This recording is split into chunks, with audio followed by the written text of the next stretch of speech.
Ja juba järgmisena kliimaseaduse perspektiivist ja rakendamisest tulevad meile rääkima Ants-Hannes Viira, kliimanõukogu liige, Madis Pärtel, Regionaal- ja Põllumajandusministeeriumi asekantsler, Margus Lepp, Eesti Põllumajandus-Kaubanduskoja keskkonnatoimkonna esimees ning aasta 2024 aasta põllumajanduse tippjuht.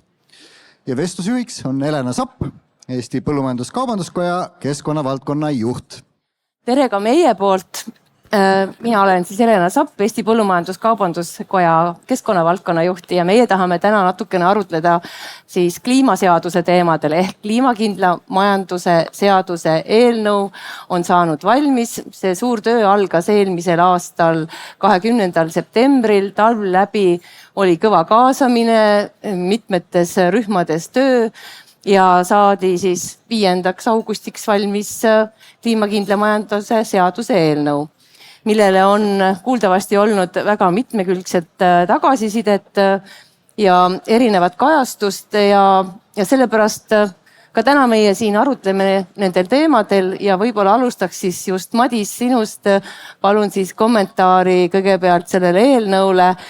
Kuuldavasti Regionaal- ja Põllumajandusministeerium ei kooskõlastanud seda. Mis on teie siis tagamaad, arvamused ja põhjused selleks ja kuidas see menetlus siis praegu plaanis on? Tere ka minu poolt. Jah, tõsi ta on, et me ei kooskõlastanud seda, aga võib-olla enne kui me räägime sellest konkreetselt faktist, siis läheks lihtsalt natuke ajast tagasi. Ma arvan, et selle aastaga, kui meil see kliimaseaduse üle debatt ühiskonnas on toimunud, siis areng on ikkagi märgatav olnud, et kliimaseadusest saadakse ja selle vajalikust saadakse rohkem aru ja sellele osatakse võib-olla ka rohkem siis nii-öelda ettepanekuid teha, et see on kindlasti nagu ühiskonna seisukohalt sihuke märgatav areng olnud. Põllumajandusvaldkonna poole pealt meil oli eraldi töörühm, mis siis kõiki põllumajandusteemasid ja eesmärke käsitles. Ma arvan, et selle nii-öelda tulemus oli üsnagi edukas. Me saime sektoriga, teiste keskkonnaühenduste ja partneritega üsnagi mõistliku kokkuleppe, kuidas saaks siis põllumajandussektor kliimaeesmärkidesse panustada. Ja tegime tihedas koostöös ka kliimaministeeriumiga. Nüüd tõsi ta on, et me ei kooskõlastanud seda, aga ma arvan, et sellele võib-olla ei peagi nii palju tähelepanu pöörama, et omalt poolt võin öelda nii palju, et kuna meie ministeeriumi vastutusala on üsna lai, meil on ka kõik regionaal- ja kohalikku omavalitsust puudutav lisaks siis toidutootmisele, et toidutootmise poole pealt võib-olla neid vastuolusi väga ei olnudki, et pigem võib-olla need vastuolud rohkem olid seal kohalike omavalitsuste poole peal ja nii-öelda kohanemise poole peal, nii et võib-olla see on see lühike kommentaar. Ma arvan, et üleüldiselt me läheme selle seadusega edasi. Et läheb menetlusse tavapärases korras ja eesmärk on aasta lõpuks siis vastu võtta. Ma ei oska öelda, kuidas see ajaline perspektiiv on, et Kliimaministeerium neid arutelusid veab, aga kahtlemata nende aruteludega minnakse edasi. Järgmine reede minu teada tehakse ka selline avalik kaasamisüritus, mis peaks just lähipäevaga infona välja tulema, et veel kord siis arutada nende sektoritega eelkõige, kus siis nagu probleemid üleval on ja enamustega on ja panna siia kõrvale ka see, et avalikus ruumis on tegelikult päris palju kriitikat tulnud seadusele. Ma arvan, et see on ka nagu selles mõttes koht, mis paneb kindlasti need koostajad mõtlema, aga ma arvan, et see ei pea olema see koht, kus me siis nii-öelda astume sammu tagasi ja mõtleme, et kas seda üldse vaja või pigem mõtleme, kuidas seda mõistlikult sõnastada. Väga hea. Aga siis edasi siit läheks küsimusega Ants-Hannes Viirale, et kuidas oli siis see seaduse eelnõu kokkusaamise protsess kliimanõukogus, et milliseid kompromisse te omavahel pidite tegema, kas, kuna sina oled ka põllumajandusvaldkonna esindajana seal, et kas oli vaja põllumajanduse arvelt ka midagi tagasi anda või kui kirglik seal oli selle eelnõu kokkusaamine või millised ettepanekud jäävad teie poolt? No, kliimanõukogus on väga mitme valdkonna eksperte, et nii valdkonna eksperte kui ka siis nii-öelda valdkonnate eksperte, et nii teadlasi, ettevõtjaid kui kodanikuühiskonna esindajaid ühest küljest ja seetõttu neid arvamusi on seal seinast seina erinevate sektorite kohta, aga võib-olla nagu põhipunktid, et mis need nagu kaalutlemise või mõtlemise või selged kompromissi kohad on nii seaduses kui aruteludes, on see, et milline on see eesmärkide suurus ja tempo, mille me endale seame selle seadusega. Kuna majandus on konkurentsis teiste riikidega, et see pilt ju kogu aeg muutub, et üks mure on see, et me ennast liiga kinni ei pooks nende suurte ja kiirete eesmärkidega, et võrreldes teistega ei paneks ennast kehvemasse positsiooni. sealhulgas, kui vaadata nüüd keskkonna ja kliimaeesmärkide ja pigem võib-olla loodusteadlaste pilgu läbi, et siis mure on see, et ka need eesmärgid, mis täna on sõnastatud, on selgelt ebapiisavad, et selle -2 kuni 2% või 2-kraadilise soojenemise piiridesse jääda. Ja noh, sealt on pigem nagu see mure, et kui me täna teeme vähem, et kas me siis ei tekita olukorda, et kunagi tulevikus me oleme selle situatsiooni sees, kus me peame veel kiiremini, veel rohkem tegema. Et me täna nagu tuleviku arvelt ei jäta teatud otsuseid või valikuid tegemata või eesmärke seadmata. Et noh, see on nagu see laveerimise koht ja arutelu koht ja ma arvan, et see jääb nagu pikaks ajaks selliseks debatikohaks, sest et seal ei olegi muud varianti, kui lihtsalt lõpuks teha poliitiline otsus ja poliitiline kokkulepe, et täna on see niimoodi. Aga noh, see ei tähenda, et see on piisav tuleviku jaoks. Ja noh, nii nagu kõikidele sektoritele ja ma arvan osapooltele, et kogu see protsess ise on kestnud tänaseks üle aasta. Noh, see on nagu arutelu kohta, et kas aasta on piisav või mitte, et selleks, et teha mõjuanalüüse ja nii edasi, et ilmselt ta pigem on liiga lühike aeg. Et võib-olla sellest ka see osaline kriitika, noh teisest küljest me peame ju arvestama ka sellega, et maailm muutub kiiresti, elu on dünaamiline, et me ei saa nagu aastaid ja aastaid nagu kedrata. Et enne on juba olukord jälle muutunud, et mõnes mõttes see agiilsus on ka nagu tervitatav, vähemalt püüdlus, et kiiremini teha. Aga noh, mis sellega nagu kaastab ja mis ka kliimanõukogu on välja toonud, on see, et need mõjuanalüüsid, mis on täna tehtud, et noh, väga hea, et nad jõuti teha, aga selgelt nad on ebapiisavad, et seal on vaja teha suuremaid üldistusi ja mida on liiga vähe tehtud, on just nagu sektorite vaheliste mõjude hindamine. Et jah, loomulikult ka põllumajandussektori meetmete osas on see analüüs tehtud, teiste sektorite osas on tehtud, aga nüüd kuidas need asjad kokku tulevad, et noh, seda tegelikult ei ole jõutud teha, et siin on vaja kindlasti edasi minna. Ja samuti, mis neid erinevaid meetmeid ja eesmärke puudutab, on see, et ma arvan, et täna on väga vähe arutatud selle üle, et kuidas neid muutusi siis päriselt ellu kutsuda. Noh, on arvutatud, et kui me täna põllukultuuride kasvatamiseks kasutatavad turvasmullad viime püsirohumaa alla, mis võiks sellega kaasnev mõju olla. Aga nüüd, kuidas see siis ellu viia, milliseid meetmeid meil vaja on, kui palju see aega võtaks, mis piirides see on tehtav või ei ole tehtav. Et noh, seal kindlasti on vaja edasi minna, seda tõi ka kliimanõukogu välja. Ja noh, samamoodi oli seal seisukohti, et ringmajandusele tuleks selgelt nagu rohkem rõhku panna, täna on ebapiisavalt ja nii edasi ja nii edasi. Aga ütleme, et põllumajanduse koha pealt, mis olid võib-olla sellised arutelukohad, et ma arvan, et see ei tule kellelegi uudiseks, et üks teema on siis loomsete toitude tarbimine, selle vähenemine, läbi selle siis kliimajala jälle vähendamine, üldse toidukadude vähendamine tarneahelas. Siis omaette küsimus on, et täna me mõõdame tegelikult tootmise järgi kliimamõjust, mitte tarbimise järgi. Noh, seal on teatud lõtkud, kas me impordime või ekspordime, et kas siis see jalajälg jääb siia ja me ekspordime toote välja või vastupidi, me impordime toodet, tarbime siin, jalajälg on kuskil mujal.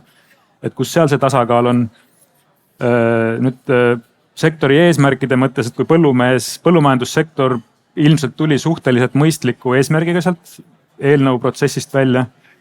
Ja algne soov oli ju oluliselt suurem, kui sinna sai lõpuks, et heidet kärpida, et millised sektorid siis rohkem peaks tegema, et kogu riigi seda eesmärki kokku saada.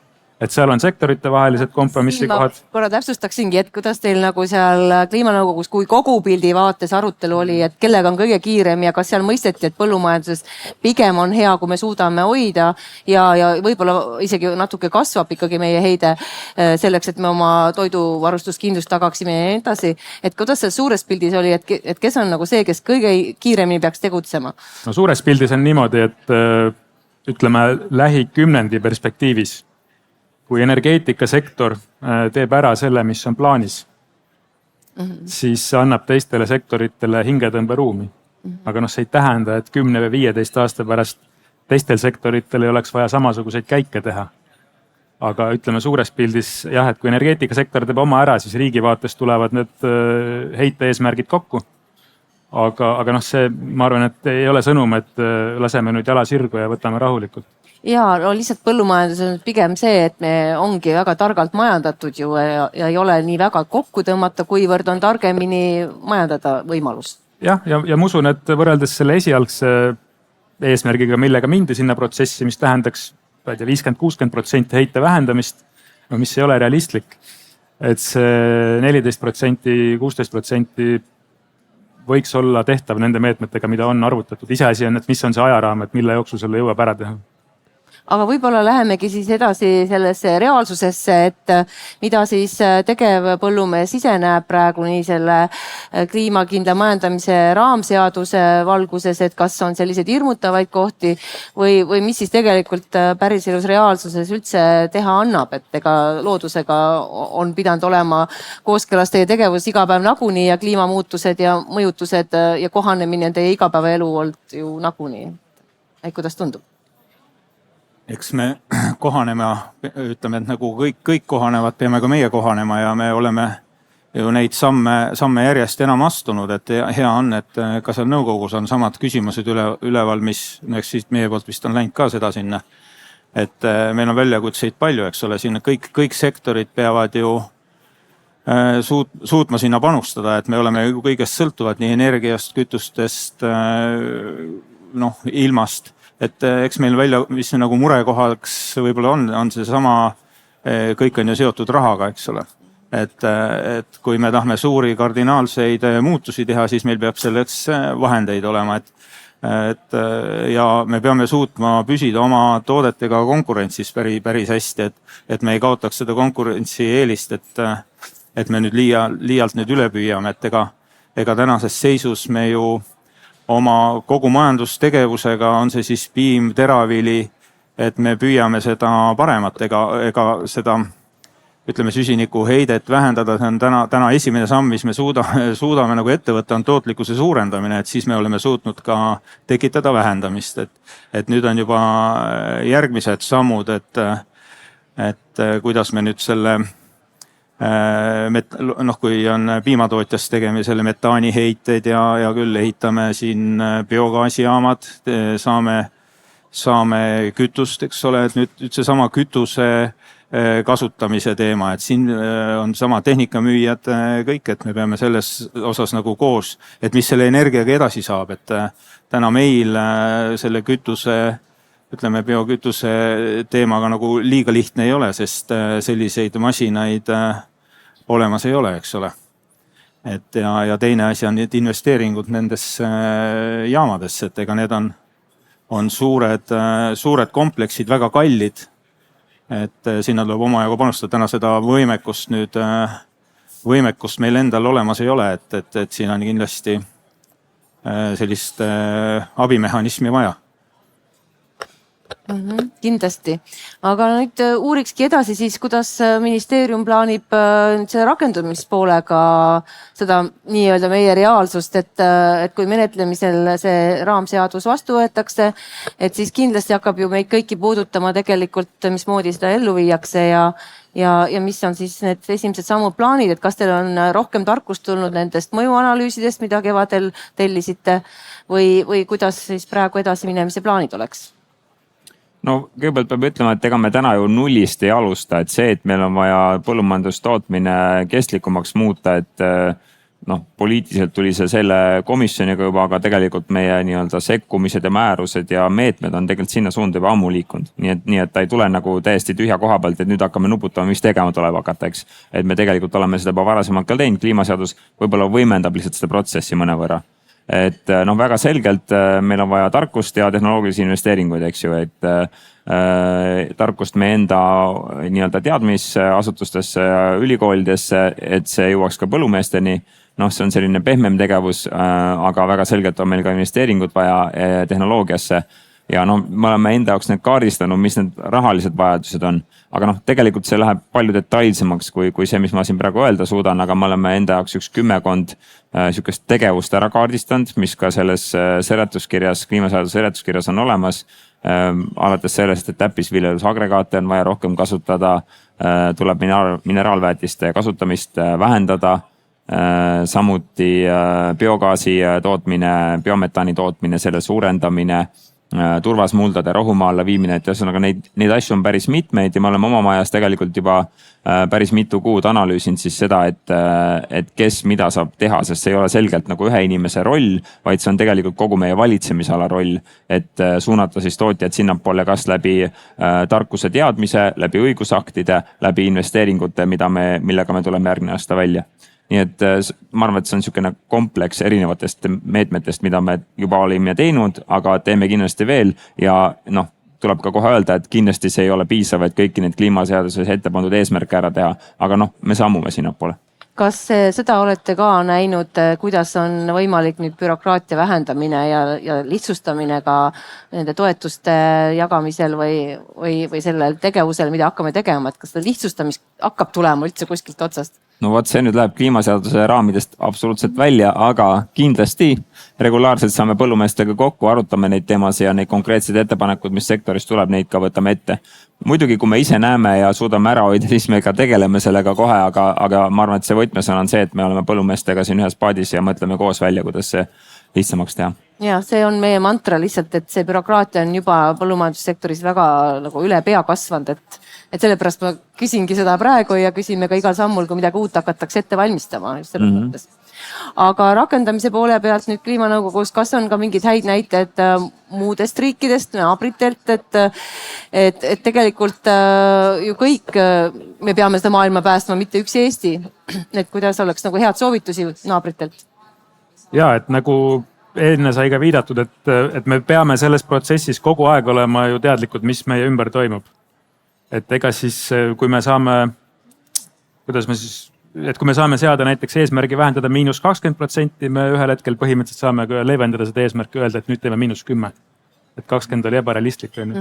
Et me ei saa nagu väita, et meie naabruskonnast nagu kogu aeg see eesmärk läheb rangemaks. See ei pruugi niimoodi minna. Et selles mõttes peame olema silmad lahti. Ja ma arvan, et meie ümber on riike, kes täna veel põllumajandussektorile ei sea kliimaeesmärki, sektori eesmärki. Teisest küljest me teame, näiteks Taani on vist esimesena Euroopa Liidus algatanud siseriiklikult põllumajanduses nii-öelda heitmekaubanduse süsteemi ja liigub selles suunas, et ka põllumajanduses kasvuhoonegaaside heidet maksustada. Et ütleme Euroopa üleselt, see on teema, mida on arutatud.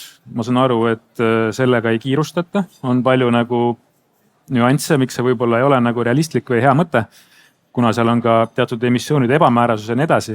Et ilmselt me peame nagu vaatama mõlemat poolt, et kuidas läheb nendes riikides, kes täna justkui midagi ei tee, just põllumajandussektori seisukohast seaduse tasandil, versus siis nendes riikides, kes juba piloteerivad mingisuguseid meetmeid, millest võib-olla Euroopa tasandil hakatakse rääkima 5-10 aasta pärast.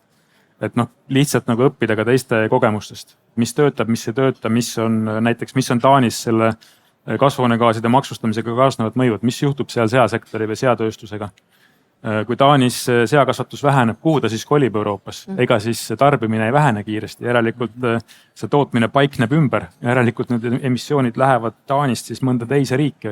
Et mis see nagu summa summarum tähendab, et ma arvan, et siin on väga hea mõte olla tähelepanelik, aga nagu sellist üks-ühest nagu eeskuju võtta ei ole, et kindlasti nende konkreetsete meetmete osas on palju õppida, see sama turvasmuldade küsimus, see ei ole ainult Eesti küsimus, see on ka Läti küsimus, kus ei ole põlevkivi energeetikat, kus on see turvasmuldade osakaal emissioonis väga suur, samamoodi soomlased teevad tööd turvasmuldade teemaga, kuigi nad ütlevad, et põllumajandus on julgeoleku seisukohast prioriteetne sektor, seda kärped ei ohusta, isevarustatus väga oluline ja nii edasi, aga turvasmuldadega ikka kõik tegelevad, et neid nagu konkreetseid õppimise kohti tegelikult on väga palju, aga nagu ka Madis välja tõi, et meil on selline sektor, kus on väga palju detaile, et kogu see nagu eesmärgi me saavutame siis, kui me mingi 20 erinevat kihti üksteise otsa laome, siis me saame selle -20% tehtud.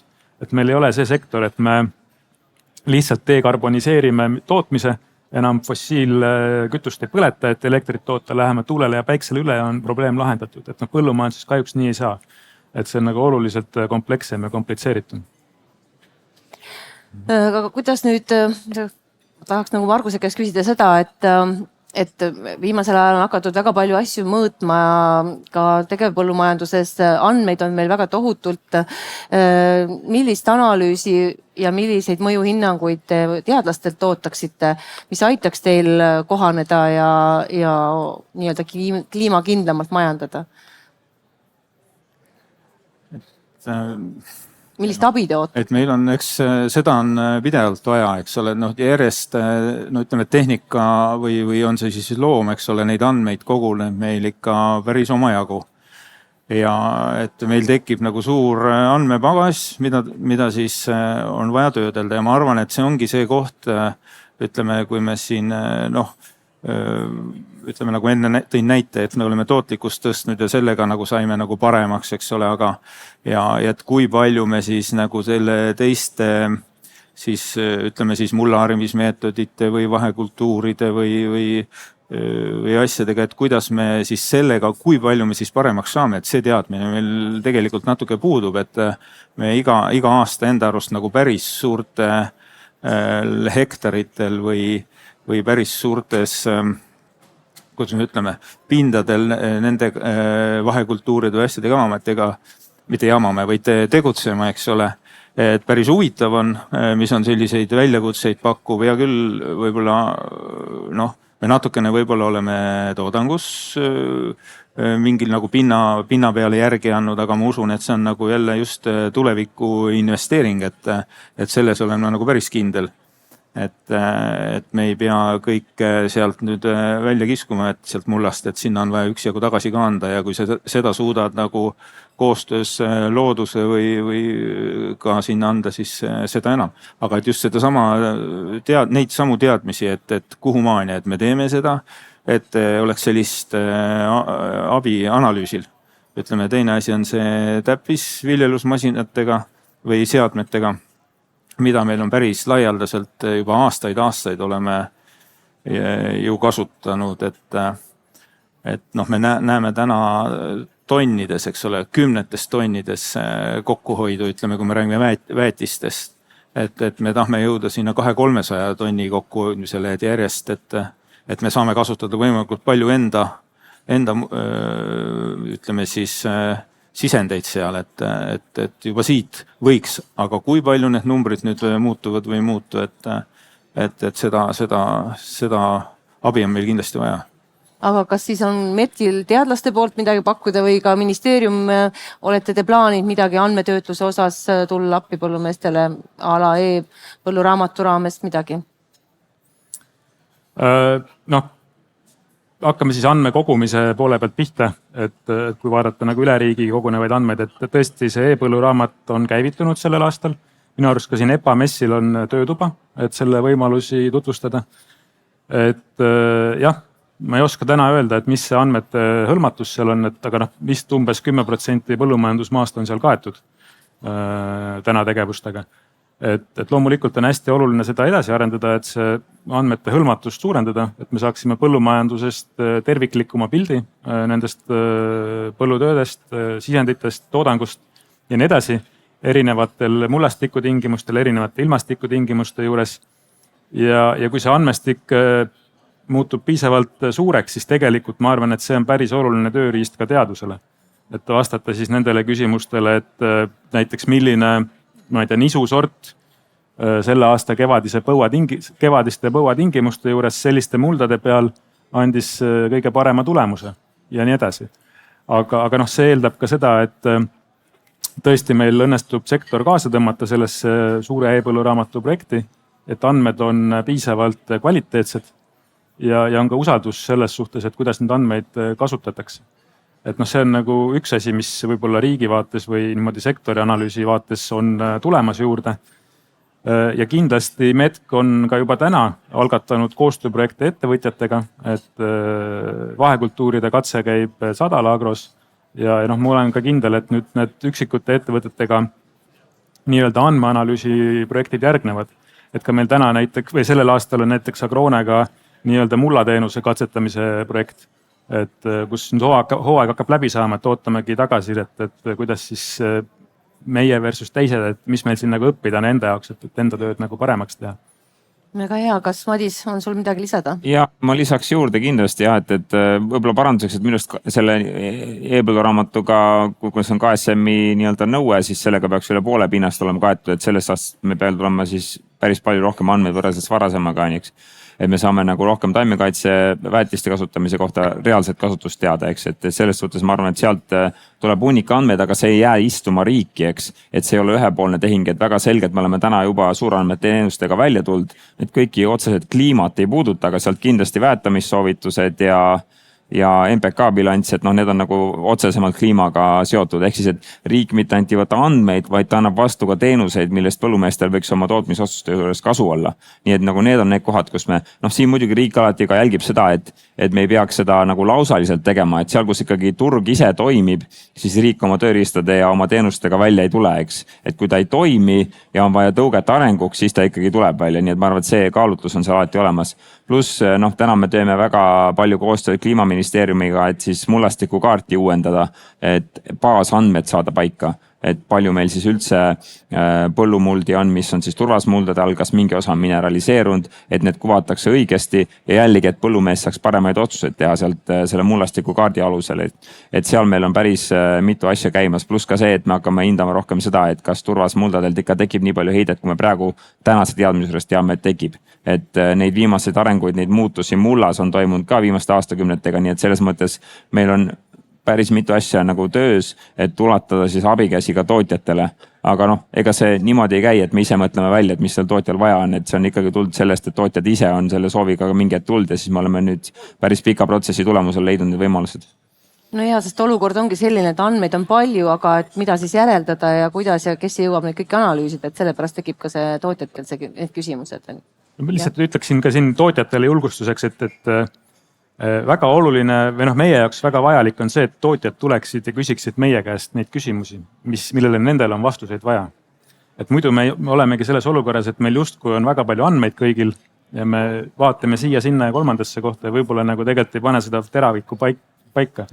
Et julgustan kõiki tootjaid tulema ka metki ja küsima, et meil on siin selline mure, selline küsimus, et kas nende andmete põhjal saaks sellele vastata, et mõtleme koos.